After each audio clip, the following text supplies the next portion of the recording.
Last Pint Productions presents the New Way podcast. The New Way contains adult content, and new episodes are released most Wednesdays. So back off, man. We're professionals. Listener discretion is advised. So you were in Vietnam, if I'm not mistaken? Yeah? Were you in the shit? Yeah, I was in shit. Last night, Darth Vader came down from planet Vulcan and told me that if I didn't take Lorraine out, that he'd melt my brain. Here's how you get him. He pulls a knife, you pull a gun. He sends one of yours to the hospital, you send one of his to the morgue. We came, we saw, we kicked its ass. Everybody wants to be naked and famous. Everybody wants to be just like me. I'm naked. Will you help teach me about this? What is it? A new way? Hello and welcome once again to the New Way podcast, where we break down pop culture so you don't have to. I'm your host, Matt Shank. Ben is nodding his head along as I say the same thing when I say every week, and it always gets older. But yes, I'm joined by my co-host, Mr. Benjamin Scott Wilson. I was just riding the wave of your enthusiasm. I try, sometimes it's easier than others, and sometimes I'm just fighting to keep that energy up. You got that Wednesday night energy. That's right. It is the one day in the next pretty much 20 some odd days that I don't have rehearsal. So this is going to be an interesting stretch. Rehearsal on my actual birthday? I do. I will fun. be going to rehearsal, and then I'll be racing home to shower and dress up in my best emo attire, and then go over to your party. So I thought you would just go to the rehearsal in your emo gear. That's a power move, and I do kind of like that idea. Yeah, I mean, first off, you show up to your initial auditions on Hi on gummies, and then you just randomly show up in costume. I think that you've established a good precedent with the company here. Yeah, I am rather curious what their view of me is, because I have not quite zeroed into myself necessarily there, mainly because I'm not taking it actorly seriously. I'm just taking it almost like a job. Okay, I've got to this is a thing. I've got to learn my lines. I've got to know this. And then I also, because I'm neurotic and a rule follower, we have a lot of things where they tell us a lot of times, do not, be talking in between things. Don't, give direction to other people. Don't question director, all this stuff. And everyone else breaks these consistently, and sometimes they get yelled at and sometimes don't. And I'm just I just sit there and I was told to shut up, and so I just stand here and I shut up, and then I turn it on when I have to turn it on. But all you're saying is that everyone thinks you have zero personality. I'm pretty sure there is a view from the ones that don't know me that I am very serious. Nice. And I'm Daniel Day-Lewising it, and just making them call me Nathan Detroit in between scenes. So I'm gonna try to socialize at some point with some of these folks. They call me Nathan Detroit. Yeah, anytime they say Matt, I just don't respond, and I'm just the fuck are you doing? You know who I am. Anyways, thank you for joining us for it's just the two of us tonight. Again, we are on our countdown to the 200th episode. This is episode 197. You're gonna get 2 more episodes out of us this year. One is gonna be one of our 6 properties that explain the New Way. We'll get to the other 3 of those in 2023 at some point. And then we're going to do kind of a recap of some of our end of year kind of favorite things that we've been watching. Andor is going to be on there. I think we're going to talk about the Weird Al movie, maybe talk about Black Panther, Wakanda Forever, and the Phase 4 of Marvel.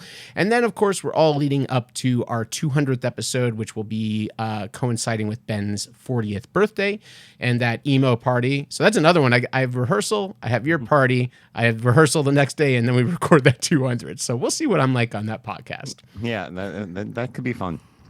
Or not. I could be a little more subdued than normal. I'm going to save some of the energy for that one. Just a couple of things before we get into our topic. Of course, I have to talk about this because this happens consistently now. It's just becoming this thing where directors come out and they want to shit on specifically Marvel. And that is also sort of funny to me, is that they don't shit on the DC movies. Like, it seems like because Nolan did Batman, it's kind of grandfathered in this idea that maybe I don't think that that's what it is. I think that it's just Marvel's been so much more visibly successful.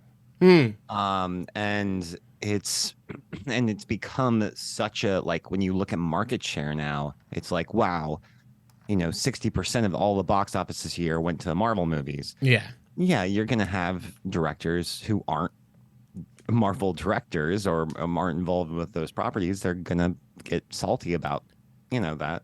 Well, and I think it's understandable in a way. I still think it's poor shit, but the one that come out against it now, though, this one sort of mystifies me on a number of fronts. So Tarantino is the latest to come out and specifically shitting on actors that do Marvel movies, either like not caring or not remembering that many of his troupe have appeared in Marvel movies. Samuel L. Jackson, Michael Keaton, what's his name? Kurt Russell. Like there's a ton of crossover between Tarantino movies and superhero movies, but also Tarantino comes from this history of cinema and a lot of like the very like wild, big, like Westerns and some of these other movies that they were the Marvel of their time. So it's just such a strange, like, I get it, but I also am just like, what is it?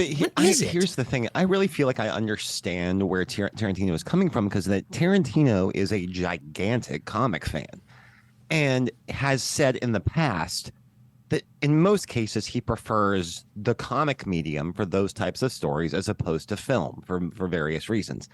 All you have to say was, listen, not really my cup of tea. I love those stories and I love them in the comics more than I really like watching for filmmaking. I prefer X, Y, and Z. But Tarantino's an asshole, so he's not going to say it like that. He's not going to, Tarantino can say whatever the fuck he wants to at this point. So, like, I'm not sure it was coming from a place of a pure maliciousness or anything when it comes to that. And I don't think that, I don't think that any of the actors. I know that I didn't see what Samuel. I've been super busy.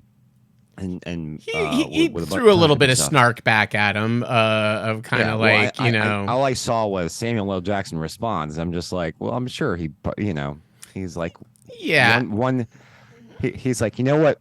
Guess who fills that wallet and says "badass motherfucker" on it? It's Marvel. Not only that, as Samuel L. Jackson is a great example as well of an actor cast in a role because the comics patterned the newest version of it off of him before he took over that role. Yeah, exactly. It is such a art imitating life, imitating art kind of thing going back and forth. But yeah, it always just comes across as sour grapes. And I understand I'm a Marvel fanboy, so I get that I'm going to be salty against this saltiness. The whole thing, and I think we've said it now, is that like maybe at one point there was a specific criticism of all Marvel movies are the same, and that's like 7 years ago. And maybe up until the first Avengers, maybe they kind of had a point because they all kind of did have the giant beam in the sky and XYZ, a non-autonomous army that is that they can bloodlessly kill. That is evil and is non-human enough that we can get away with killing them in violent ways. Whatever, you can make whatever argument you really want to there. But at this point, the Marvel universe is so diverse and so bizarrely different, like from all across the board. Which I think, and honestly, to DC's credit, I think they've tried to do that with like Suicide Squad and with some of the more recent properties and the stuff that they've done. I mean, obviously, like the fact that Shazam and like Batman v Superman exist in the same universe is frankly kind of hysterical. And in Marvel, they get away with it. It's just like, well, this is all across the cosmos. No, this is the same world. Like sometimes the same city. Yes. Yeah. Like the kids in Shazam have been privy to this terrible, terrible awfulness that's been happening on the news. So anyways, they live in the same world with that creepy, awful Lex Luthor. Like, that's hard for me to even wrap my head around that part of it. But the irony is that, again, Marvel is always just going to have the biggest target on its back because it's the biggest target. Sure. And so it's to me, it's low hanging fruit. It really is at this point. Like making fun of Marvel is like the laziest fucking thing you can do. Well, and I think you're exactly right. And this has happened throughout history. And that's what's so funny. That's what's kind of funny to me with the Tarantino thing is this is the same stuff that was lobbied against uber violent movies and then CGI in movies and then blockbuster summer movies. And that like it happens, whatever is becoming kind of the it thing of the moment, all of a sudden gets a target paying its back. And a movie that, that Tarantino loves, The Matrix, was something that ushered in a whole era of CGI used in that kind of way to huge effect in film. And there was backlash against that as well, of like, oh, well, we don't shoot anything practically anymore. We don't see this, and now everything is bullet time, and now everything's blah, blah, blah. And it's like, we're going to go through cycles of all of this shit forever. Yeah, and like every single medium and every single genre within film itself, there are going to be examples of movies that use that technology or those motifs in a positive way, and ones that are completely fulfilling, and ones that are just going to, shit the bed with it. And so, I mean, that's the thing. I feel like the more accurate thing would be if Tarantino says there are Marvel films I don't like, Yes. That's perfectly fine.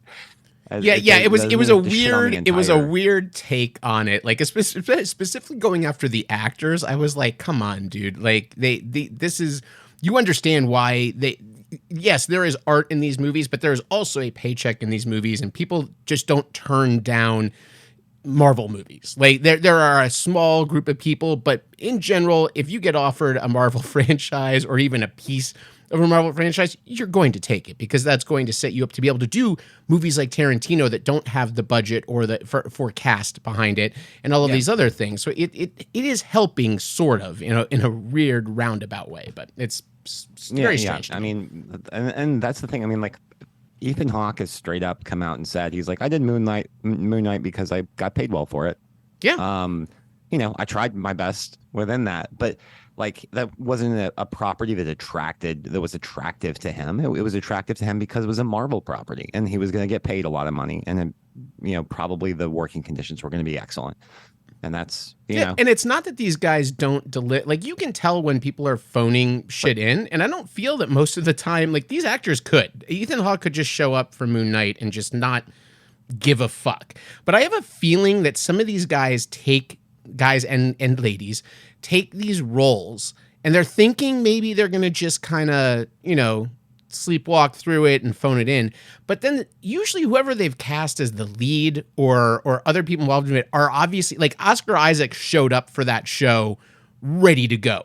And know that Ethan Hawke gets to set on that and is like, oh, well, shit, like, I'm going to look terrible if I'm not meeting his energy and what he's putting into it. I think that it's sort of the Ron Howard thing where it's like, sometimes you make a decision going into a project based off of the money, like based off of the fact that this is a popular franchise or this is a popular thing. Like you go into it saying, okay, it's probably not the most attractive project for me, but it's a good work opportunity for me.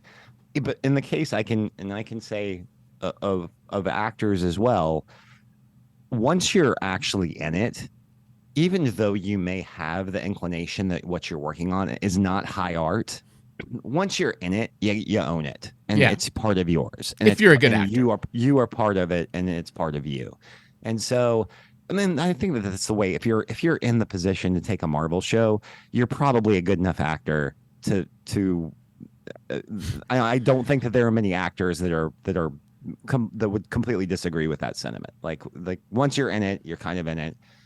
Unless you get taken off of the fucking movie or off the show or something like that, you're going to have, hey, I'm proud of this. I'm proud of the work that we did or whatever. And at the end of the day, in retrospect, you may say, yeah, again, it wasn't high art. I took it for the money, but we did our best with what we could and what what was presented to us, basically. Sure. I think that's all across the board. Like, I mean that above the line and below the line on films. Like, I know people who have been super enthusiastic about movies that end up being shit sandwiches. But while they're working on them, because they're in it, they're super enthusiastic about it. I mean, it's funny because that's been like I get blinders on of the, I'm thinking back to the last thing I ever did on stage. There was a really bad actor in our show, like, and it very obviously plainly not an actor, this guy, and just bad. And I in my head doing the show, I'm just making excuses. Is that what it said in the liner notes? He's a real bad actor. Person's name, not an actor. Not an actor. I would like to thank my friends and family anyway. So. He kind of had one mode of just sort of yelling out his lines a little bit. And like in my head, I'd built up like, oh, this is his character. This is, he's this blowhard. And it's also in my head, I've completely diluted. And then I remember I had friends come see the show and they're like, it was good. That guy was really bad. And I was like, no. Like those were creative decisions. And they're like, no, those were clearly not creative decisions. He's a terrible actor. And I'm like, I get blinders on for this shit. But by the way, speaking of acting really quick, I did have a really funny interaction sort of with my wife. It was sort of, my wife was sort of adjacent to it. I'm kind of ended up making the joke on myself because I was a little drunk. But anyways, I was thinking we were talking, Matt, you and I, about like monologues and stuff like that, about like, oh yeah, if I was going to prepare for doing a role, I need to think about. I was like, oh god, I haven't thought about doing a monologue in fucking forever. Yeah.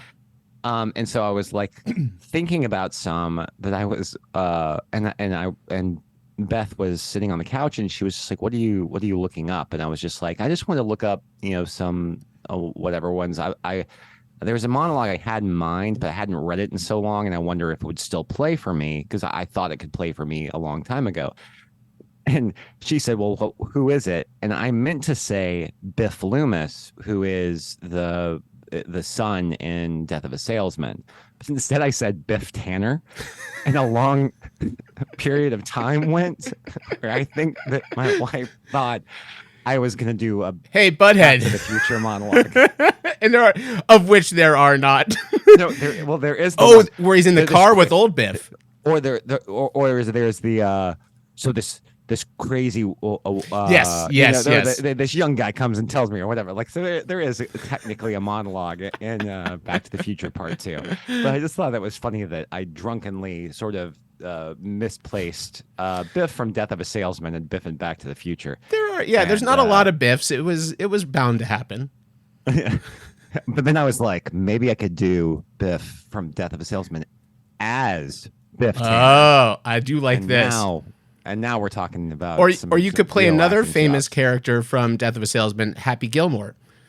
So that's a deep cut, kids. That is the first time an Adam Sandler movie and Death of a Salesman have been mashed up. Arthur Miller deep cut. I do love me some Arthur Miller. I mean, you remember my suggestions are just go for some John Proctor. I do love Arthur the Aardvark. Do any Arthur Miller is a good choice for monologuing. Well, but ironically, I think I immediately decided against it, even though I was thinking. I started rereading and I was like, oh, this is doable. But then I realized that my last really bad audition experience was with The Crucible, and I was like, oh yeah, also Arthur Miller. Sometimes that stigma will stick with you forever. It will stigma with you. It will stigma with you. What's funny, before we get into the topic, do you have anything else you want to go over before we hop into this one here? I did want to bring up that we started watching Wednesday, which I know broke a bunch of Netflix records. Yeah. And the irony is it's like one of those things. I think that happened I fell complete victim to this when Tim Burton was announced as the director for Planet of the Apes. I was just like, holy fucking shit, this is going to be the greatest movie of all time. He was coming off of Sleepy Hollow, which I know Matt, I don't think likes that much. Not so much. I need to revisit it though. I do really like that movie. But still just looking at his body of work, I was like, wow, like that's going to be so cool to see an Apes movie with an aesthetic that's so, stylized. And then there was zero stylization to the movie whatsoever. It was like, other than Ape School, which I did appreciate that they went to Ape School. Right. No pun intended. A rhesus monkey could have directed that film, and I would have wouldn't have been able to tell the difference between that and Tim Burton. It really just did feel like. And that film also, like that, like there are two movies that I always think of actors, like there were choices that they made, and there's Tim Roth, obviously. Tim Roth is the best part of the movie. Yes, but Tim Roth Tim Roth is coming into the same thing that you are, like, oh, I'm going to be in this Tim Burton movie. He is also at the same time offered to play Severus Snape in Harry Potter, and instead chooses to do Planet of the Apes. And I'm sure not a day goes by that he's just like, what the, oh my God, what a fucking terrible decision did I make on this one. I mean, I don't know. Tim Roth's doing fine. Is he? No, I guess he is. I don't know. He's doing something.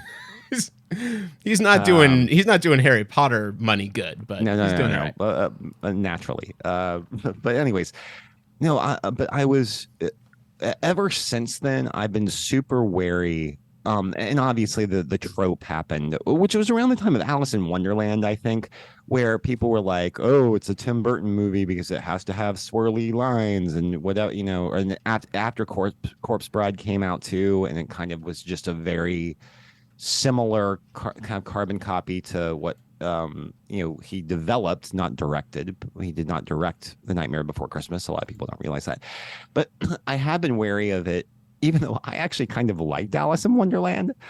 That it's almost he's become such a parody of his own stylization that you hear that he's going to direct a show about an adolescent Wednesday Addams, and you're like, oh God, I know exactly what this is going to be in your head.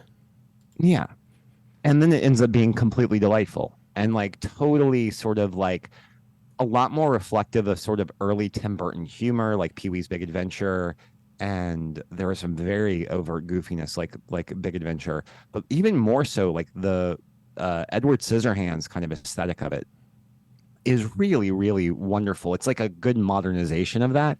So I was just I'm not saying I'm surprised that Tim Burton made a good movie. Tim Burton has still historically made more good movies than bad movies. I mean, he made my favorite movie of 2007 and Sweeney Todd and the Demon Barber of Sleepy.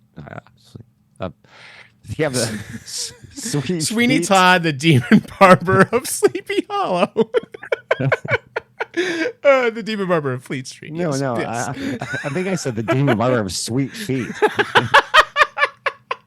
Oh, that's my favorite movie, of course. No, he's got to give those feet a just does pedicures the whole time. It's a completely different kind of movie. That sounds like that one's short. That one will be directed by Tarantino. No, that's Sleek Feet. But anyways, no, I just think that hey, it's a perfect marriage of source material, and it was cast just exceptionally well. And it's so fun to see. I know that there was a like about the Gomez casting, but Guzman. Yeah, Louis Guzman. But I think that Guzman and Catherine Zeta-Jones do something that's so distinctly different than what Raul Julia and Angelica Houston did that it works really well. I think it's just definitively its own thing. So I would just say I highly recommend it based off of what I've seen so far. I've only seen 2 episodes. Well, and it's also funny. Like I know, I'm sorry. That people are upset with the casting of it based on a movie that wasn't even the first live action version of Addams Family, which was John Astin, who was not at all. I remember when Raul Julia was announced, people were like, what? Like he was a comedic, like whatever role in the series. And then the comic strips, he's a completely different physically aesthetic as well. Like Raul Julia is literally the only person who's not like most of the other Gomez's. He is the absolute exception to the rule. So it's sort of funny to me that people are very married to. I mean, I get it. They were great movies, and he was great in that role. But he is not the only Gomez type that we have out there. No, of course. No, I just think that Guzman did a really good job, and Zeta-Jones does a good job. But it really is Ortega's show. I mean, she's just absolutely phenomenal. And if you see an interview with her in IRL, I'm like, wow, like it's a bit of a stretch. Like her characterization is very extreme based on, it's not at all like her own personality. Or her own syntax is completely different than the way that she completely speaks. different from how she is in. I mean, she's in another movie this year that was very big, which was X. right. And I still she's haven't seen X. I still need to completely watch that. completely different in that, playing like a sex object, like bombshell in it. Like it's like everything. She's very going to be very interesting to watch. Kind of her career grow a little bit. She the next big thing. I mean, the show's doing well. I've not seen the show yet. I've seen the previews, so I've kind of seen what she's doing it. But it is. I didn't realize it was the same person. I was looking her up actually this week, and I was like, oh, what else? I wonder like what else she's been in. And I go, oh shit, I totally didn't realize she's the like. And I had to look up I'm like, who the fuck was she in X? I'm like, oh. I would not in a million years have guessed that. Like, there's like three good. women in that movie, and I didn't like. I just couldn't place it. It didn't seem to mix. So, it'd be interesting to see how that goes. So that was the only thing the only pop culture thing I wanted to bring up. I thought that it's worth taking a look at. Excellent. I will And definitely I think check that it Nick out. is actually on board. I'm not sure how much he's watched, if any at all, yet. But we'll discuss it with him. We will ask on our next podcast together. So Ben, you came up with the topic this week. So why don't you lead us in?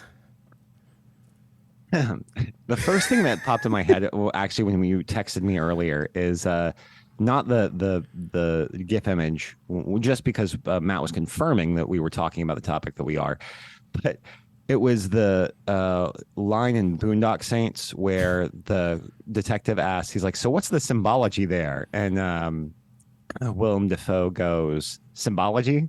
I believe the word you're looking for is symbolism." Symbolism.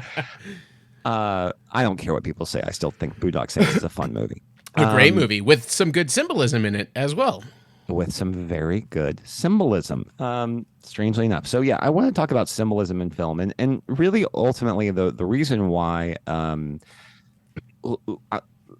going to school or like looking at old film, obviously you're sort of taught, hey, these are some super famous ways that symbolism has been conveyed in the past, or like here's in cinema, and I can like. I mean, the thing I would say, though, that we have to sort of establish is that symbolism can be done in a lot of ways. It can be done through overall themes. It can be done in very acute, finite objects, like the objectification or the actual object symbolism.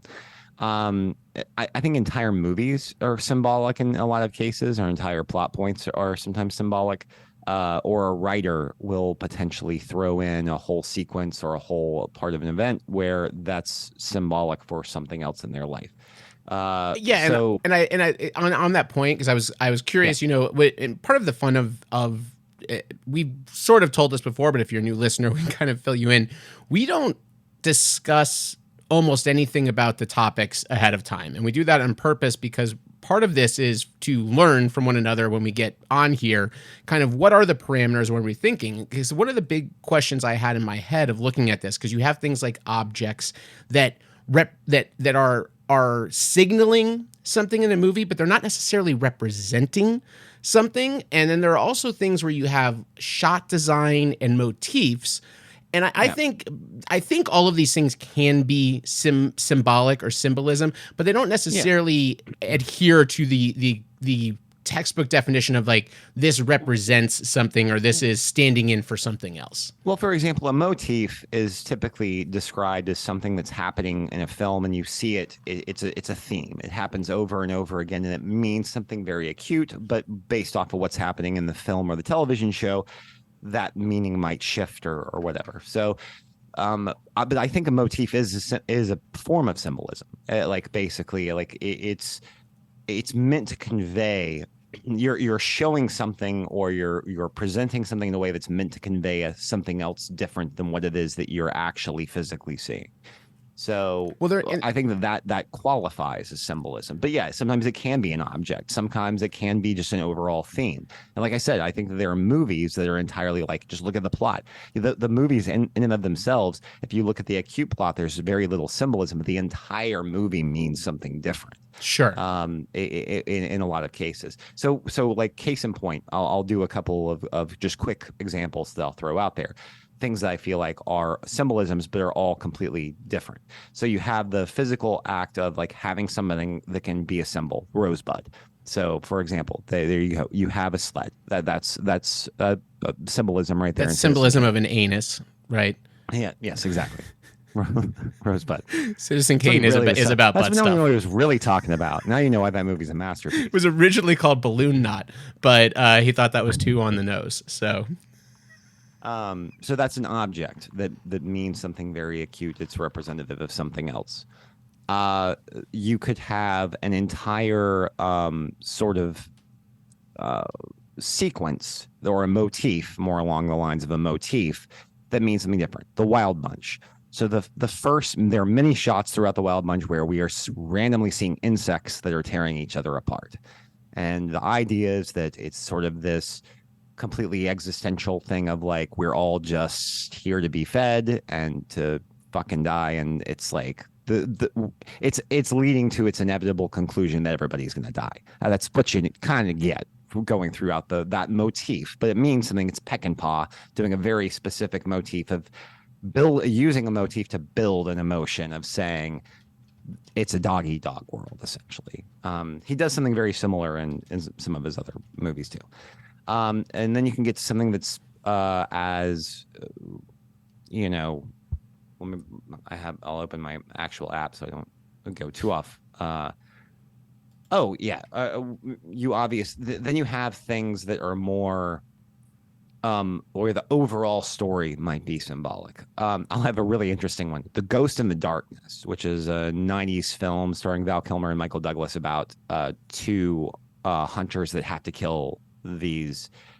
That whole movie is just about the industrialization of Africa. I mean, it's literally about them building a train through an area of Africa where that natives don't want them there, or feel like they don't necessarily need them there, but they've been co-opted with these sort of false promises and false premise that if they build this train, it's going to lead to some sort of greater wealth or whatever.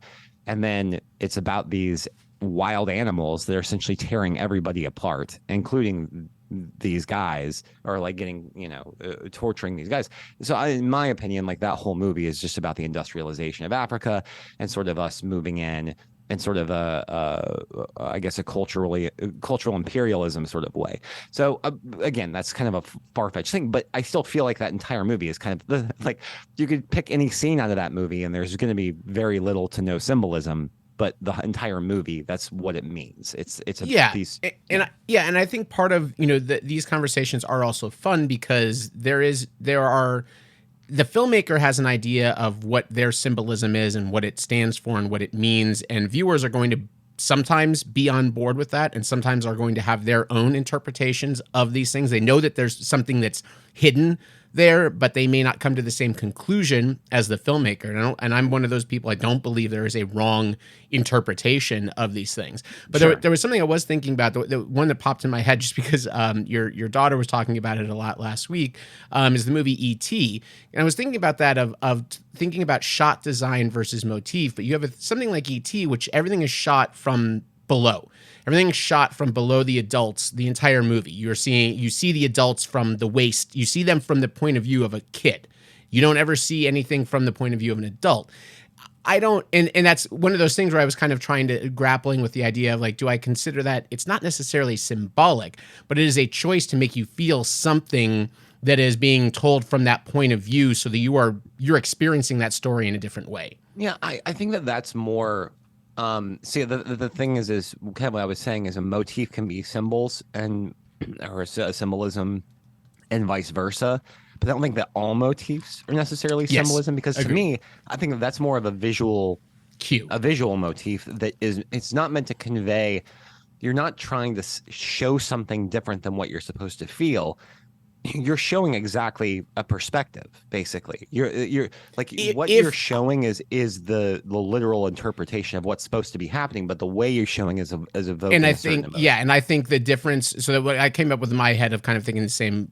I was on the same wavelength. It was like if at some point, let's say after E.T.'s death, all of a sudden we view things from the adult perspective, then it would be something, this idea of like, oh, this is the coming into manhood or the puberty thing of like, we've transitioned to it. At that point, it would become something symbolic because it's giving you a character beat in the way that it's being shot.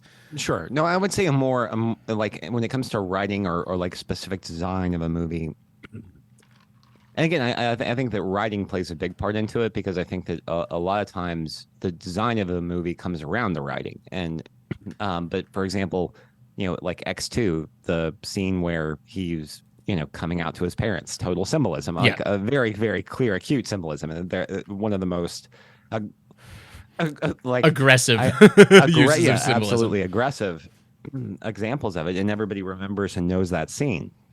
But I think it's a clear example of that. That's clearly symbolism. Like we're equating mutants to homosexuals or people who are of the minorities of some LGBTQ community, yes, or a minority community. So, yeah, I think it runs the gamut along a bunch of different lines, and I do think it's interesting that there are lots of directors that use symbolism in completely different ways. For example, when it comes to physical objects, David Cronenberg is actually hugely influential when it comes to me, when it comes to showing things that are very clear. Like the whole thing about the pods and the fly being a uterus, at which when then you're like, it's design, you realize it's design. You're just like, oh yeah. I mean, then there's a lot of pseudosexual thing. Of course, it's a womb because he's coming in and out of that completely naked. And then there's a lot of his other films, like Rabid, is basically this kind of thing about like how a woman is basically persecuted because of her being overt about her sexuality. And in the presentation of the movie Rabid, it's because she has this creature that grows out of her armpit and attacks and kills people. When she's alone with these men or whatever.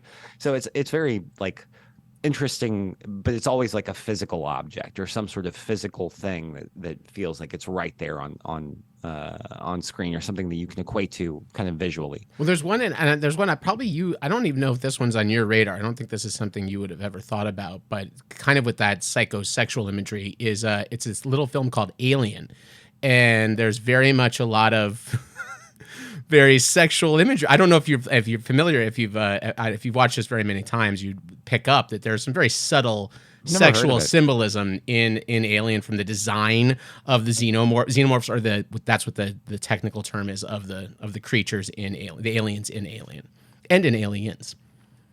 Wait, is it the one with the girl in her underwear at the end? Yeah, that's right. It's very good. Oh my God, yeah, I remember that movie. Yeah, I mean that, and what's really fun with symbolism is kind of, and some of our listeners out there that went to high school with me, we were pretty lucky that our English lit program at our school, we about twice a year or twice a semester, we would do film analysis in our lit classes, just as kind of something to mix it up from just doing the kind of the literary analysis. And so that was kind of the first time that it struck me, I had watched Alien a bunch of times at that moment. I'd not ever thought about there being penis imagery or anything in it, or other imagery at all. But go ahead. I was going to say a lot of times, and the thing about symbolism is a lot of symbolism can be completely perceived by the viewer, and sometimes it's done so intentionally that you're supposed to kind of take what does this thing really kind of mean, or other times they're a little bit more overt. I would say that a lot of directors are very, very explicit about what their intent was when it comes to symbolism. Like, they will let the viewer believe whatever they want to about character outcome or about something like that. But if somebody says, "Oh, was that supposed to be like a vagina?" they'll be like, "No, no, it was not. That's not what it was intended to be." So anyways, I just wanted to kind of bring that up because I think it's interesting, because directors, for as cagey as some of them can be, it's about talking about intent. I feel like with symbolism, most of them are actually pretty open about what the symbolism is. And there's a funny one that I had on my list that a lot of people assumed was symbolism, and the director has been like, "No, that's not at all what I was intending with it. And it seems like such an obvious case of it is in Get Out. There's a scene with Allison Williams' character after she's revealed, spoiler alert, to be a villainous character. She's in her room eating Fruit Loops separate from a glass of white milk. So she's literally separated the whites and the colors in her food choice.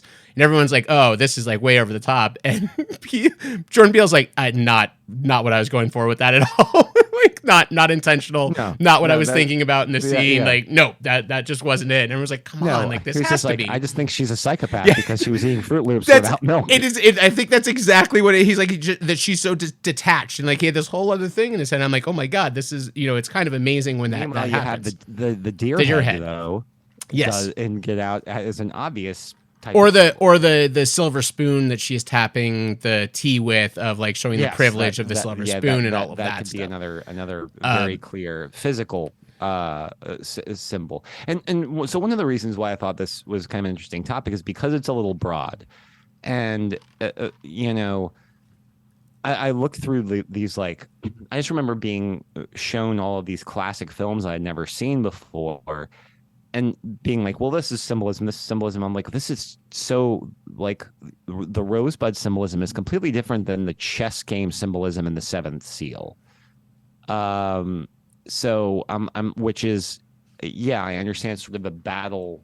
It's basically you're playing a game with life and own death. Mortality, or wrestling with your own mortality, and it's a broad theme, but it's still considered one of the most symbolic sequences in film history. And I'm like, yeah, Bergman was a super symbolic director, but I would compare him nothing like Cronenberg or nothing like Orson Welles.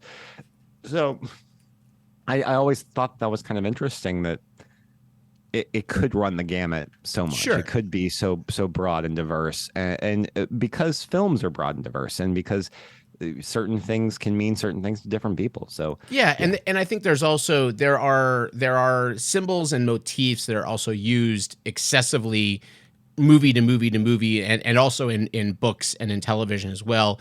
I mean, there's, we can go through 50 movies that use water as a symbol for something. And that was kind of, one of the first things in our film analysis class or in our lit class we did was The Graduate. And The Graduate was the first time I was introduced to, like, okay, here's the fish tank and here's water and then there's the pool scene. We have all of these moments with water and what does this represent to the character, which is something I don't think, as a 14-year-old watching this, I don't think I would have picked up on it. I might have maybe a lingering something in the back of my head, but and then the water's used. And then what's funny is then 2 years later, I see Baz Luhrmann's Romeo and Juliet, which is so egregiously using water so fucking often that it drove me nuts. Like, to the point of, like, I get it. Just please, no more water, Baz. I just you gotta tone it down.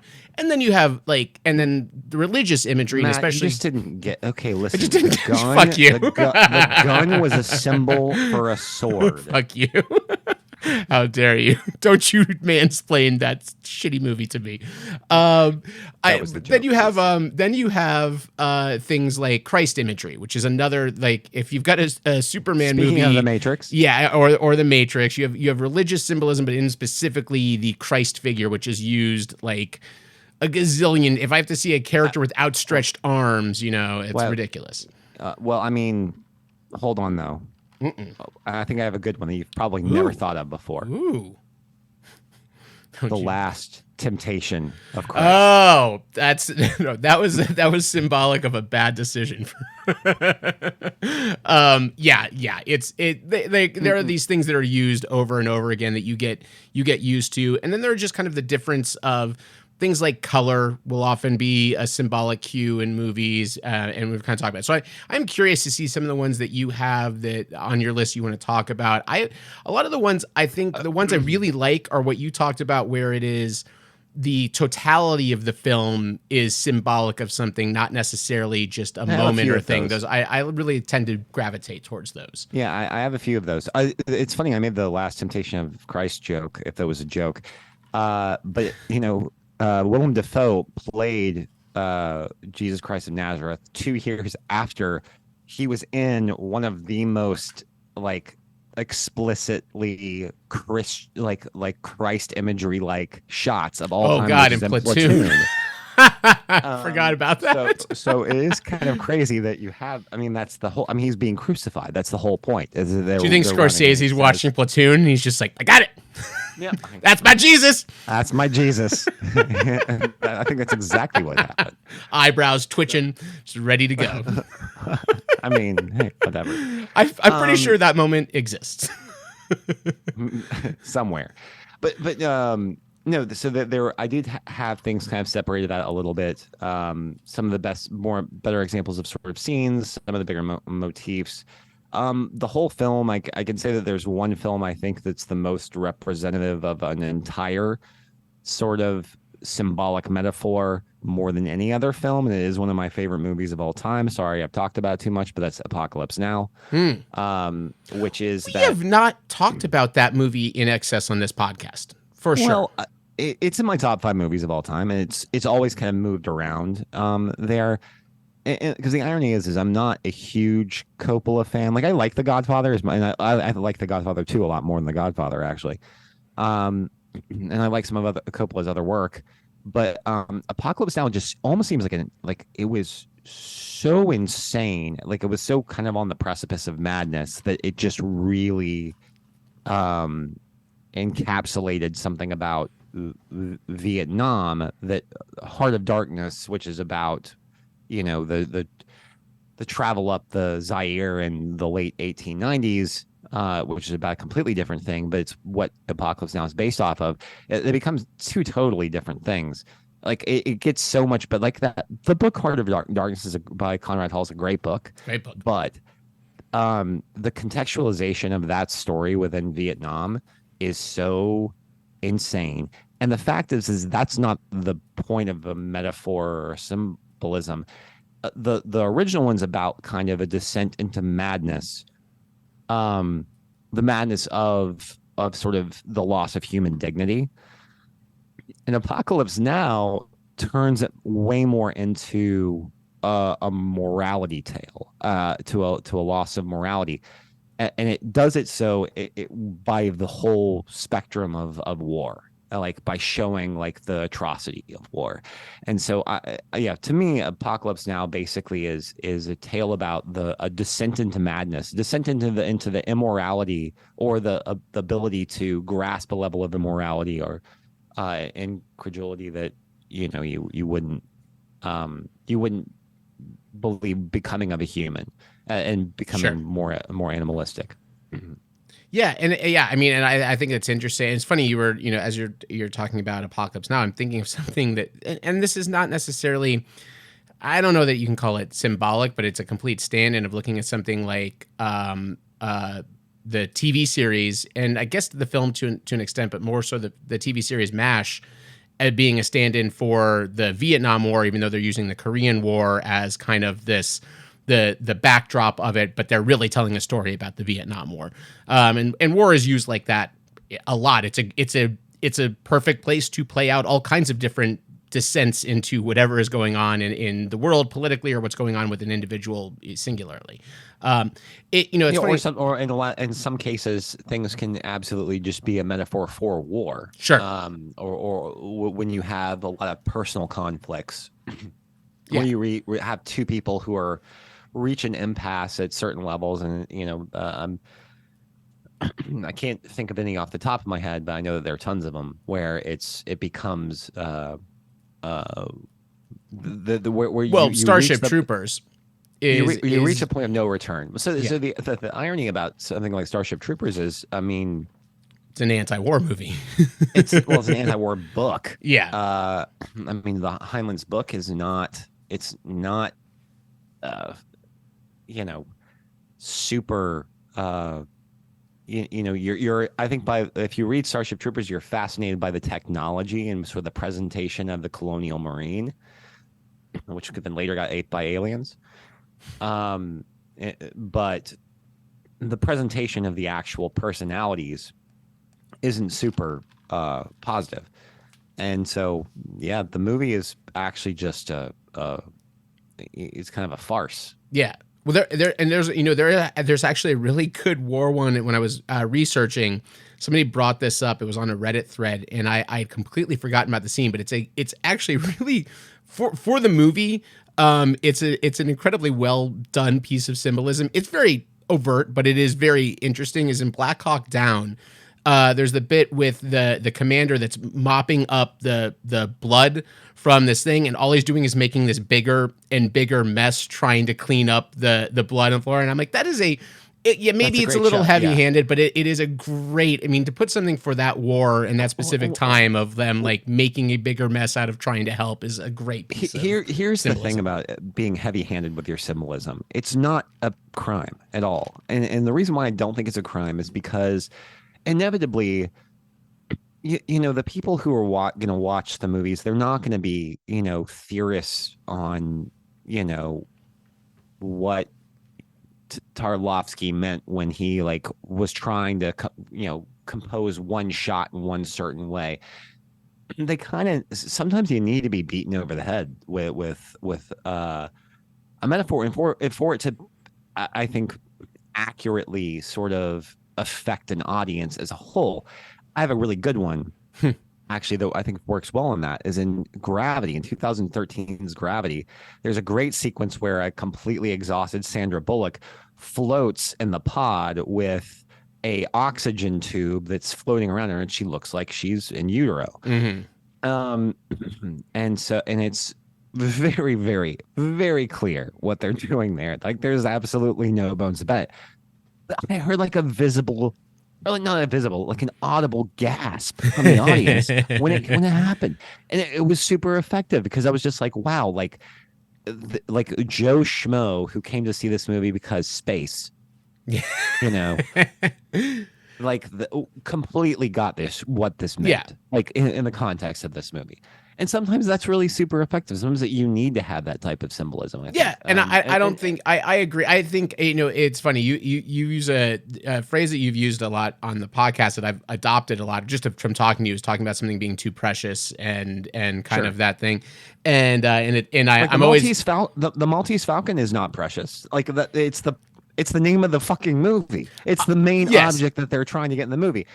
If you watch that movie and you don't think that means something, I do silently play a game at times of, will Ben think this is precious or not? And I'm typically fairly wrong on a lot of these things. But it is kind of interesting. Like you're talking about people in the theater reacting to that. I still think one of my favorite theater going experiences was going to see the Into the Woods film, and this high school kid behind me is with his family. It was like Christmas time. It was right around Christmas that it came out. And he's picking up on everything, but specifically the two scenes with Little Red Riding Hood and the wolf, and then her song.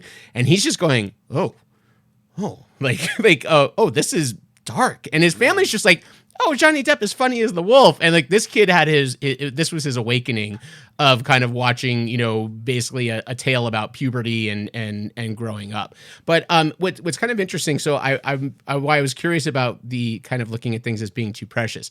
I don't know if you followed this at all, but there's an online petition to remove a scene from a famous film that people consider to be a fantastic film, other than the final shot that goes so overboard with the symbolism of literally spelling it out that people feels it ruins the movie. And there is this whole online thing going on, but it also shows up, oddly enough, in Kevin Smith's Clerks 3, where Randall is railing against it. And I don't know if you can guess off of those context clues what movie I might be talking about. It's not Saving Private Ryan. No. Is it? No, it is. We talked about this filmmaker earlier in the podcast, but it is Martin Scorsese's The Departed. And the rat. The final shot of The Departed is the rat. And people literally have a petition to have it removed from the film in all forms so that it never exists as having it on there, because it is too there's a over rat the top. 4 times earlier in that movie. Yes. And nobody complains about it. And it's then, just the last shot. Yes, and then what's funny is also there's a symbol that's used in that movie that is a signifier, not necessarily. It's funny. So this is where I was kind of curious to get your opinion. It's the same use of the oranges in The Godfather, but there's an X that is shown every time a character is about to get killed in that movie. There's an X on the ground, there's an X on the wall, there's an X on the elevator, there's an X. X's appear in each thing to signal that a death is going to come. Is that symbolic though, or is that something that's just a visual theme? That's what I think. I think it is a visual theme. It shows up on everybody's list as a symbol, and I'm like, okay, well then, what does the X represent? What does the like, X mean? Yeah, I don't have it. Means it. They die, but it's the same. But it's the same as the die. yeah. It's the same as the oranges though. The oranges don't necessarily. You can make an argument that they represent wealth, or that he has the ability to buy oranges, or whatever it is, or it's a very American thing. Like, you can do it, but the idea is that the oranges just represent someone's going to die. Like, it's a signal that's going to happen. So I wonder if what the difference is between a signifier really and a symbol, because I agree that of course it means something. They're there, and there's intent, like there is with the intent with the oranges and the Godfather, how they get kind of every time that there's death or somebody being taken out or one of those types of things. But ultimately, is it more just a clever use of instead of something that's symbolic, of just having a signifier of guess what's about to happen? That's what I think. I don't think they're symbols. Yeah, and I think it's more of just like a little bell horn.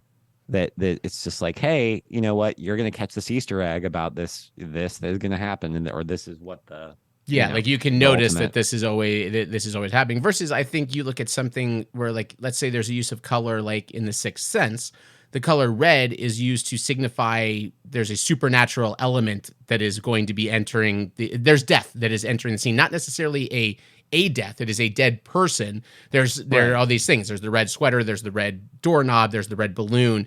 Like those to me feel more like actual symbols of symbolizing the supernatural element versus orange just being like, hey, if I see an orange, someone's probably going to die in this scene. Right. Well, because that's also if it's consistent across the board, then again, it's just a signifier. If that's what the thing is going to be. Sure. That's a semantics argument. I mean, it could totally be taken pretty much any way that you want to with that. Yeah. But no, I think that I prefer it more when it actually is, when you're trying to discern a different meaning from something that you're seeing physically on there. Gotcha. And another good one that's kind of an overall scene is there is in the original, I'll get a little filmy for a second, but in the original Solaris, there's a scene when they finally switch off the gravity for a moment, and there's this sort of weird anti-gravity dance around this chandelier, and it's the last like normal moment of the entire kind of narrative where before things go really sideways. But I thought that was a super interesting and I think that I actually haven't looked into it online. I know that I've had conversations. I think I had conversations with a film professor about that scene. But the how you had to be this super upper class citizen to even potentially do anything with space travel at that point, because in the original Solaris, it's been a little bit more normalized, and how as soon as it becomes real, or as soon as whatever, and they've had this beautiful big chandelier that's then kind of floating in the middle of the room or whatever. Still pretty cool effects actually for the early 70s. They did it obviously all practically. But how it's like this extravagance that people would surround themselves, that would put them at this certain class, only could lead to madness, and that there was no turning back essentially from that point. You were going to lose your mind at some point. So yeah, I always thought that was kind of an interesting sequence. I think that other people might take something different from that sequence. And like I said, I didn't look it up, and it's a little bit more esoteric. Yeah, and it's funny. I have a lot of kind of the one-off things, but there is one of my favorite kind of stand-in things is like you said, kind of the entirety of a plot mirroring something else. And there's two films that do this to completely differing degrees. So I'll go with the first minor one. And it is sort of funny that this director just made a third movie in a trilogy of films of his and did kind of the same thing, but it's much more on the nose. But speaking of Kevin Smith, Zack and Miri Make a Porno was a really fun thing to watch for the first time, to realize that it is about the making of Clerks. And I love that there is this, like, basically the whole middle sequence of that movie of them shooting this porno and getting all of their friends in, and they have to shut down the coffee shop they're in. All of this is just stand in for what he did in Clerks. And then in Clerks 3, they do it. They literally make Clerks in Clerks, and then it's kind of just, it's very much on the nose. But I did like watching Zack and Miri the first time. I'm like, oh, this, like, because it stands alone. It really does. You know, the plot makes sense on its own. But I'm like, oh, this is his love letter to kind of what started his career, but with this backdrop of these two people. Another movie that does that to a much larger and differing effect, a movie that Ben and I disagree in the first hour of, is Inception. Where Inception, there is basically a correlation for each of the characters to making a film. From the screenwriter to the producer to the actor, they're all represented in each of these characters that go into this dreamscape that are like all done that. You giving me a quizzical look. I'm curious.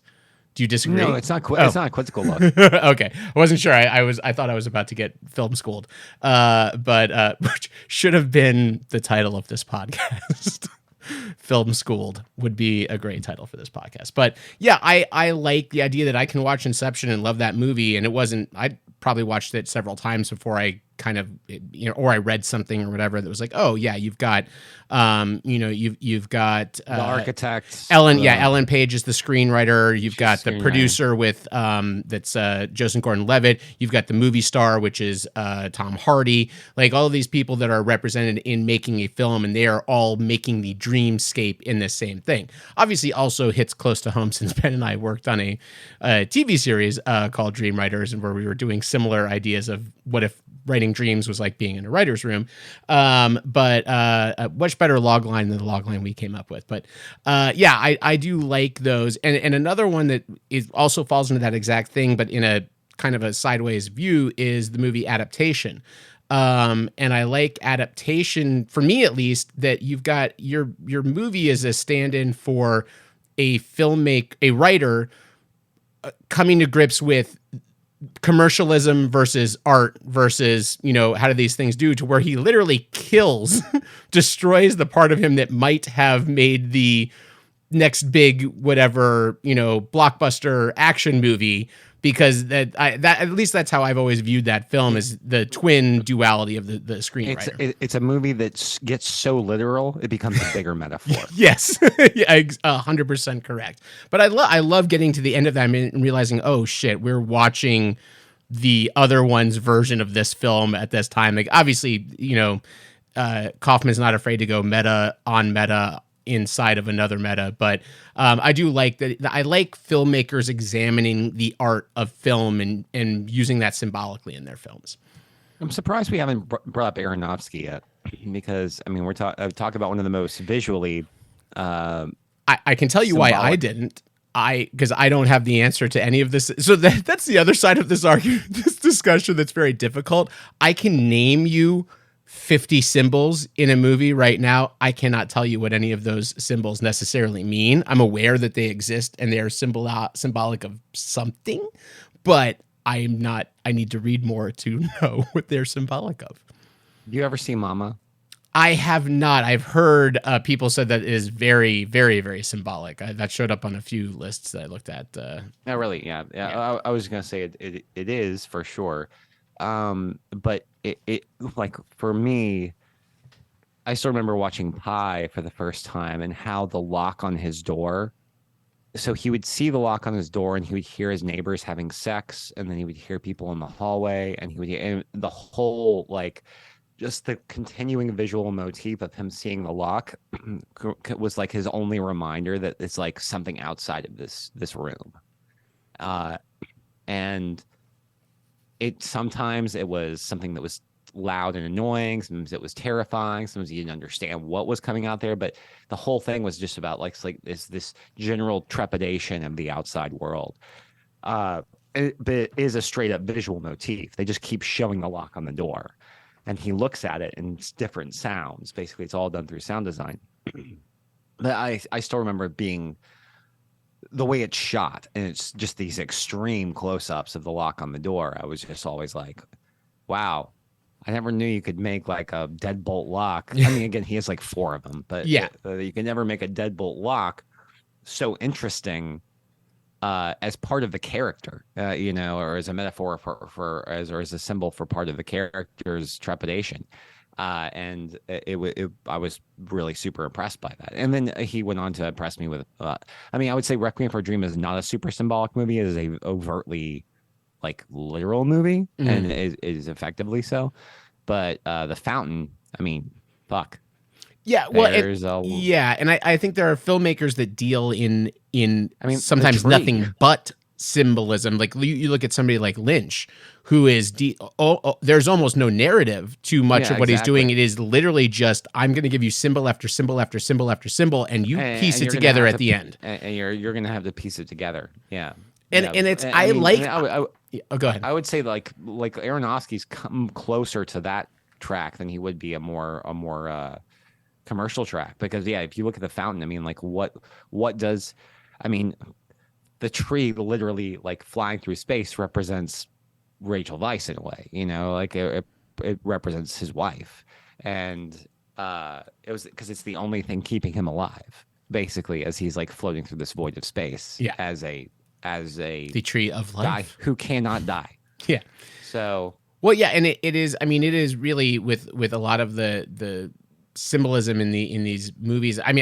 It's part of why I love the internet from a not always the brightest film viewing mind, is kind of learning what these filmmakers were going for, what and sometimes it is so esoteric and so just left field of like they're referencing something that I've never seen, I've never read, I don't have any context for it. There's no way I would ever have stumbled on that in my own kind of understanding of it at all. I think that's poor filmmaking. Personally, like it's honestly, like if you're gonna make the anything that's symbolic or that's supposed to be communicatively symbolic in a film that doesn't communicate that to anybody, then that's poor filmmaking. But it is communicating it to some people. Like there are people out. So I always bring this one up. It is the Twin Peaks: The Return. It is almost indecipherable in the same way that I found the first time watching Mulholland Drive to be indecipherable. Then once I learned kind of how it's like getting the answer key to something. So you can take a test and you can just be completely way off and be like, none of these answers make sense. And then you get a key that says, okay, this is where all the puzzle pieces fit in. And I think there's absolutely room for both. There's a reason why Twin Peaks: The Return is not going to happen again. And he's not going to continue to make, Showtime's not going to give him 22 episodes of a series again to do anything. I don't know that anyone will. It's not necessarily commercially viable, but there are people that would go and watch Tree of Life that are going to tell you it means nothing. That it is just a bunch of images and a bunch of things happening, and there's no plot to it, and there's no story, and I don't understand anything that's going on. And I don't think you can argue that because they didn't get it, it's not valuable or it's not good filmmaking. It's just not it's not commercially accessible to everyone without having to do some work. Sure. And that's what I would read these recaps of Twin Peaks and be like, none of this. I didn't get a single thing. I was interested. It was now I'll say that I think the biggest difference is that I can watch Tree of Life and not understand it, but enjoy it.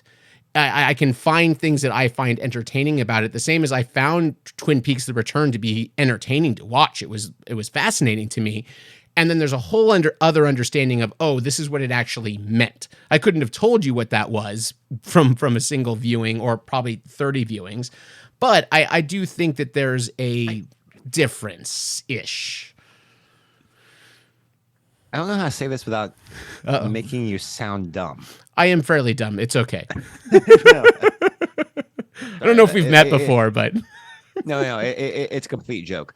Because you are absolutely one of the smartest people I know. But the irony is that the fountain, even though I think a lot of the symbolism might get lost, the themes of that movie are so heavy-handed. I mean, they are just so overt that yes, of course you could enjoy. I mean, like if you couldn't enjoy that movie, or like I could understand why somebody wouldn't enjoy that movie. But if you're the type of person that wouldn't enjoy that type of movie, the symbolism almost comes secondary to it. Like it's the themes are so big. Well, what about The Lighthouse? Ooh, what about The Lighthouse? So in a similar vein, we know some people that can remain nameless that walked out of that movie saying it was the worst thing they'd ever seen and made no sense and there was no story to it and what was this about? And I can go and watch that movie and appreciate it on a certain level. However, the actual meaning behind a lot of that movie was another one that I had to go and read about. I had to read more about that film to understand the intricacies of what's going on. I have read nothing about The Lighthouse. Okay. After like seeing it, I've seen it twice. I feel like the seagull is a very specific metaphor. And obviously the carving is a very specific symbol that is utilized multiple times. But ultimately, I think the biggest symbol itself is actually the actual lighthouse, like the actual light. Do you think there's sexual imagery in there as well? Maybe a little bit. Maybe a little bit. Yeah, I'm not saying I am completely aloof and oblivious to these things, but I will say, as a compliment to you, you are a much savvier both reader and film viewer than I am. So I think you pick up on a lot of things much more than I'm going to. We've kind of talked about this in terms of shot design and other things in a movie, of kind of how you're watching, how you view things and how and what happens. And I'm one of two things. I'm either on the technical side and I'm paying too much attention to that and I'm missing out on the other thing, or I'm just there for the ride.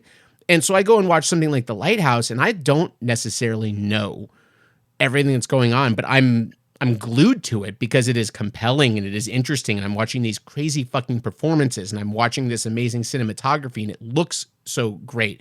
I don't think I'm picking up on stuff, especially in a first viewing. I might a little bit more on a second viewing, but more so I'm going to search out something to help me understand the things that I need to fill in the blanks for me. And you're better than me because of that. I mean, I often just like make my own conclusions and then move on. I think if we were given a multiple choice test at the end of a film, you would score much higher in terms of like what was going on here than I would. And then I could maybe match your score after I read some things on. I don't know. Another thing we would have to see. But I will say, for example, actually, to rewind to Aronofsky, because I meant to bring up Black Swan, is that like every single establishing shot of our main character is in a mirror. Like you're seeing her through a mirror. And I'm like, I caught on to that so early on. I was just like, I remember being in the theater and turning to Beth just be like, every single first shot of her is in a mirror. And I was like, yeah, all right, I'm right. What does it mean? It means she's not. Yeah, well, in mirror, not who she presents. No, in mirror. So what's super funny. So this is what's kind of great about symbolism in movies is that so the mirror in that movie is a duplicitous kind of a kind of this the not represent. It's a reflection thing, versus you look at the mirror's use in The Shining, and the mirror is representing the truth. Everything that's happening in The Shining with mirrors is showing us what's actually going on. When he's having the conversations with the ghost, there's the mirror. When he sees the woman in the bathtub, it's the mirror. And then like Red Rum obviously doesn't reveal itself until you see the truth of it in the mirror. Right. So it is interesting to watch filmmakers use these same symbols in different ways to say, okay, there's two things a mirror can do. It can reveal or it can obfuscate. Did I use that Yeah, word? that's correct. That's correct usage of that Look word. at me. My toilet paper word of the day is really paying off this week. You just got pissed off because I was like, I don't know how to say this without you sounding that smart. I had to really try to break that one out. See, folks, I read too. Sometimes. Mostly Reddit. That's your most Rob Parvilla moment of tonight. Yeah, I do empathize with those quite a bit. It's a hard word. It's a word I read a lot. I don't say it very often. So give us some I'm curious to hear some more Ben Wilson symbolism here. Well, I've gotten through sort of the biggest hits that I had on my list. I mean, and really the major ones. I do think that I didn't look up a whole lot for this podcast in preparation. But just on initial glance, how a lot of people, a lot of the bigger comic themes are obviously sort of symbolism or sort of metaphors for other stories, and so obviously very often translation civil of those- rights. yeah, and a lot of those to screen still hold a lot of that. But I was interested in one that I briefly read just like an hour ago, like right before we got on the podcast, that the symbolism of Peter Parker getting his powers in Spider-Man is it's basically kind of a symbol for an unreadiness for adulthood or an unreadiness for responsibility. And I'd never thought about that before. And I was like, yeah, I mean, but the idea that all of a sudden that you're thrust, and especially like if you talk about the death of Uncle Ben, now you're supposed to be like the man of the house or the breadwinner of that house, and how that is kind of where with great power comes great responsibility sort of deal comes from. And I never thought of it in that context before, and it actually made me think. I was like, you know what, that's actually a little bit more I'm not sure if that was the original intent of Spider-Man, but it possibly was through some of the presentation, like through Raimi's presentation of that in the first films. Yeah, I think that's very well. And there's also just the unsteadiness of having to quickly grow up.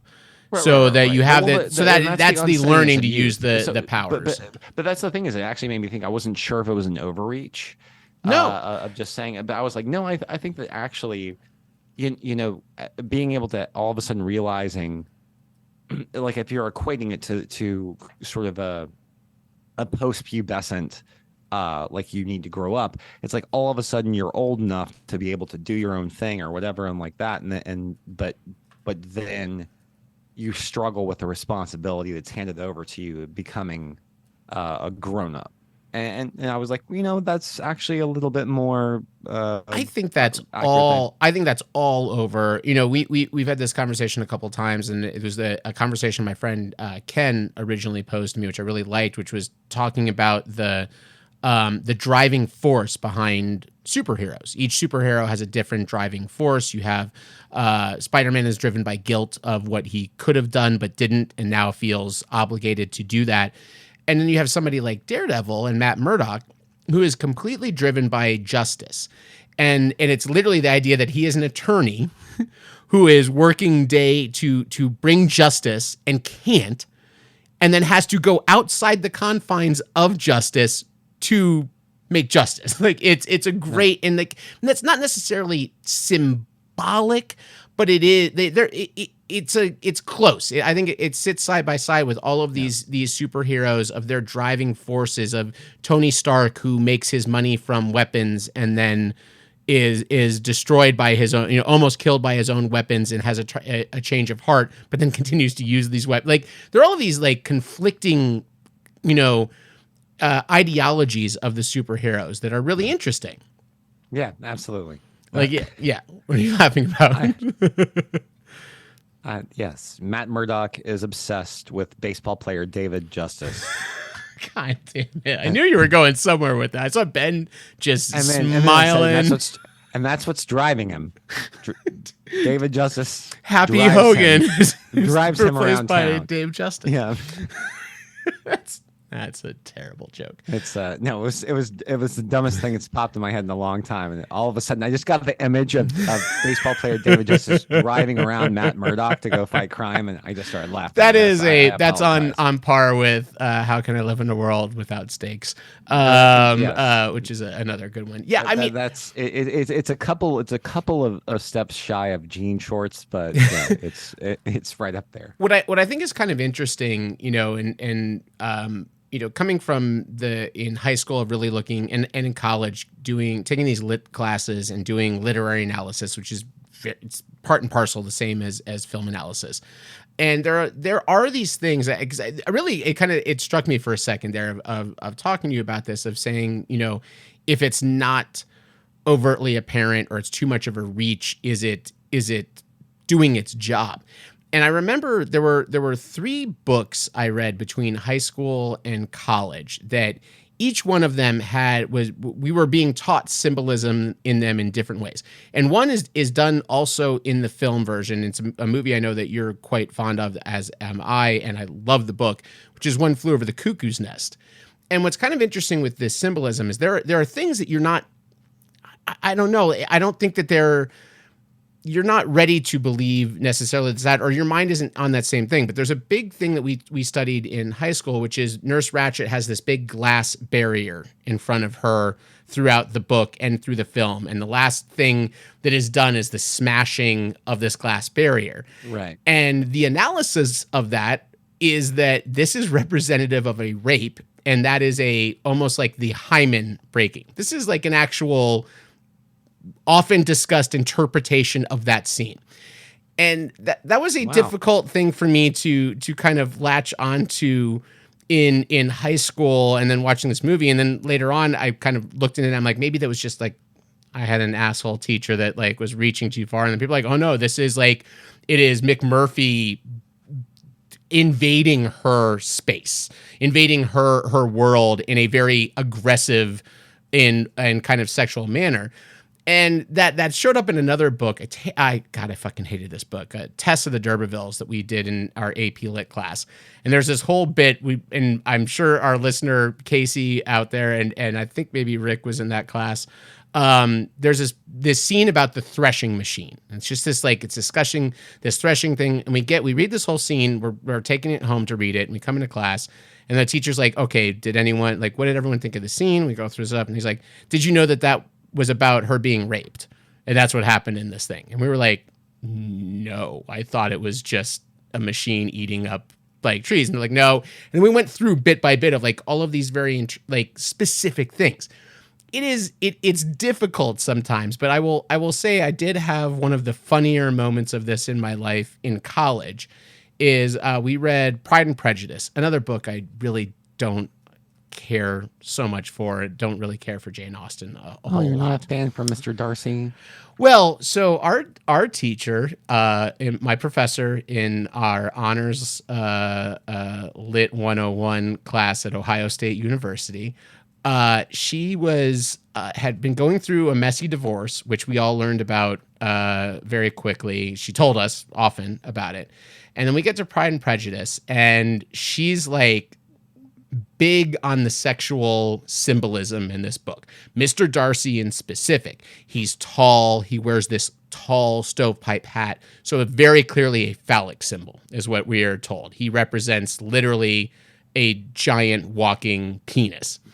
And this happens, we're going through this book, and every fucking thing we read is like, oh, well, that's a phallic symbol. I'm like, it can't be. And so I would jokingly in our group project, and I may have told this on the air before, but in our group project, there was the youngest daughter, I believe is not Elizabeth. I forget who the youngest daughter is in Pride and Prejudice, the 5th one. She's the only one that's not boy crazy. She's much more. She's a studier. She's an academic, but she always has her nose in a book. And I was like, oh, that's obviously like a symbol of a vagina. Like she's a lesbian. Like she's always just got her nose in this book, and that's like this thing.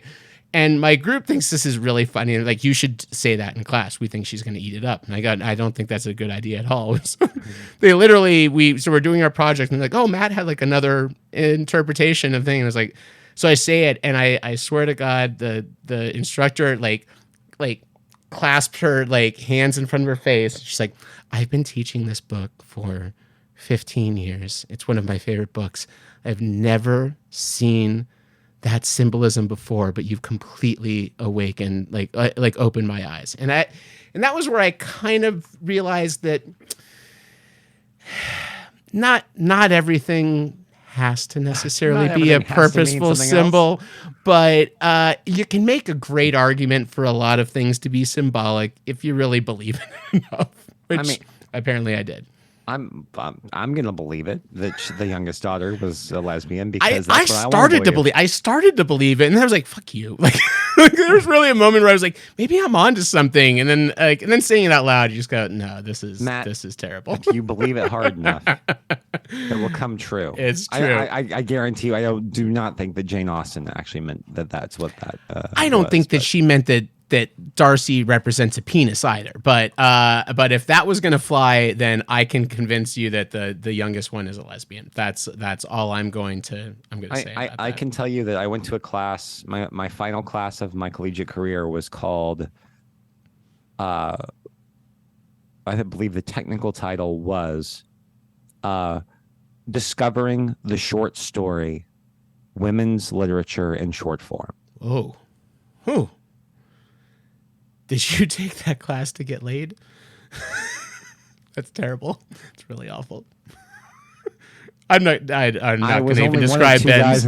I was only one of two guys in the class. I'm not going to describe Ben's reaction. And I think on the first day of class, I looked across and I saw the other guy, and I was just like, you know.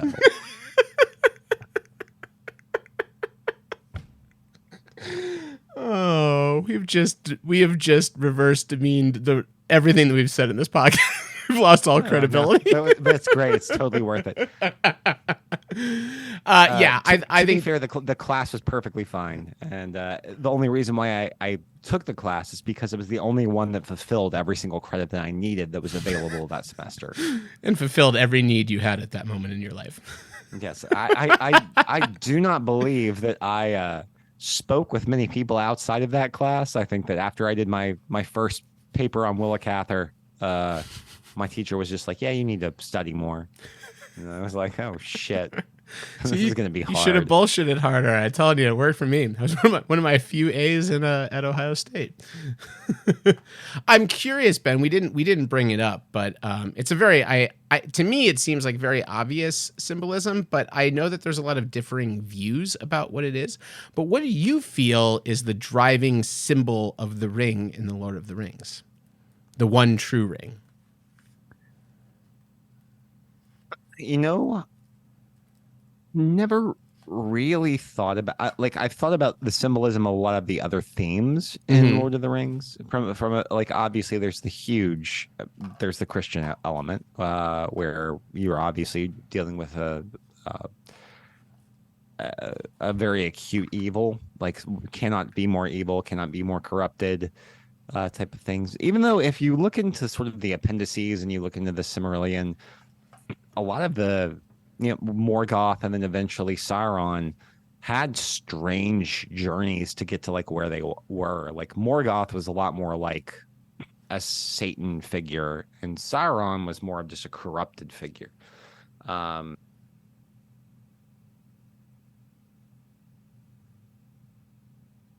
So, but just in tape of books, that there's huge Christian overtones with the sort of entire presentation. As far as what the ring itself presents, if I had to think about it as a symbol, I would just say it's power. The idea that power corrupts all. I mean, it's not even really a symbol. It's really just pure control or pure pure power can corrupt anybody. Because that's the whole point. That's the whole point of the ring, is that anybody who puts it on is going to become a wielder of evil without their own knowing. And so I read something about it today that gave me a whole new spin that I really, really liked. And I think it lines up and fits perfectly. And that the ring is representative of addiction. And I love the idea of it being this thing that is, so we can talk about it being power and the power corrupting, but we can also talk about how addicted Gollum and Bilbo to the point of where it like, so Gollum is literally this strung out, drug addict that literally to his dying moment has to get his fix, versus you've got these other characters that seem to be more powerful. They can overcome the addiction, but can't quite get through it. But yeah, I thought it was a really interesting, that's kind of, for me, what I like about symbolism is that very much that ring can represent something that at face value that is also symbolic, which is greed and power and that idea. And that's very kind of straightforward of we're all chasing to who controls the ring controls it all. Or you could say who has control over their addiction is who's going to win out in it. And this idea of like kind of Sam and Frodo how they deal separately with addiction with it. I thought it was really fascinating, kind of very much opened that story up to me in a new interpretation I'd really not ever thought of. No, that is an interesting interpretation for sure. I haven't done much look at the symbolism of Lord of the Rings, funny enough, as many times as I've read it. I probably read The Lord of the Rings 10 times. Read it next time and look at it as a tale, as an Al-Anon tale. I have not read it in a decade. I have not read it since my wife and I have been married. So, yeah, maybe it's time to do that reread next year. But I'm reading Wheel of Time now, which is still just a slog to get through. Not saying it's a slog because the books are bad. I'm just saying it's a long ass series. It's Sounds great, books. Ben. 19 bucks, man.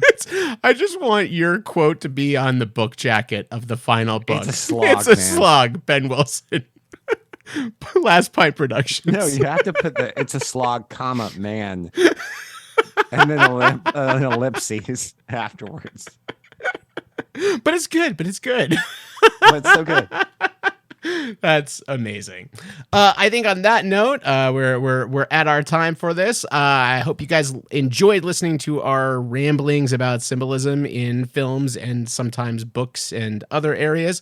There are so many I didn't get to on this, as usual. We really at some point will have to do part 2s of like every one of our topics at some point. But thank you for listening. We're down to it. We got 2 more episodes and then our 200th, and then probably just to warn you all, we normally have a hiatus through much of January anyway, but I think especially this year, don't necessarily, maybe you want to hold some of these episodes.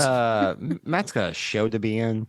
I'm going to be in high stress mode at that point. So, we made a decent, listen, Ben got through cancer and remission this year, and we still delivered a pretty decent number of episodes. So, I'm impressed with what we did, but I know Patrick feels it's not nearly enough. I'm impressed with our output. That's what she said. There it is. I also, and I know Patrick is also not impressed with what he considers to be my lack of editing. So I just want to guilt him right now and say, you know what? I do my best, Patrick, for you. Apparently, Patrick's also not impressed with Ryder Strong. Fuck you. Yeah, I do love Patrick's cryptic messages anytime a new podcast comes out, whether it's ours or 60 songs. I hope that there's not something like bad involved with that. I will say no more. I was wondering the exact same thing. We're not going to say anything more. But we're just on a similar text thread where we like to talk about podcasts we like to listen to, and I listened to the whole thing today. Actually, funny enough, the podcast I was listening to this morning, I had to get to work by 7 a.m. But it was over like when I was out of my driveway, and I was like, oh, perfect, 60 songs, and it's an excellent episode. Cannot wait. I still continue. Again, I will continue to promote that podcast. We already talked about Ethan Hawke this episode. Involves a lot of Ethan Hawke. Oh, really? A lot of Ethan Hawke. I cannot he's wait. Not the interviewee is Ryder Strong, though. Which is rare. It's not usually a celeb. The Eve Six singer, Ryder Strong, a couple of other ones. This was going to be the one time where Lisa Loeb actually came on to talk about her own thing. I was wondering if he would ever bridge that, but we'll have to see. I think if there was a chance, this would have been the one. Gotcha. But yeah, it didn't happen. So Well, we shall see. But yes, we will. We just a few more episodes for the year. We're going to close it out strong. I hope. I feel like Who knows? There's this final exam coming up that I have not had time to study for. So we're going to do our best. But you know what? I'm gonna have something. There's something entertaining. There'll be something entertaining. We'll figure it out. Thank you for listening, and we will talk to you next time. Cheers. Cheers.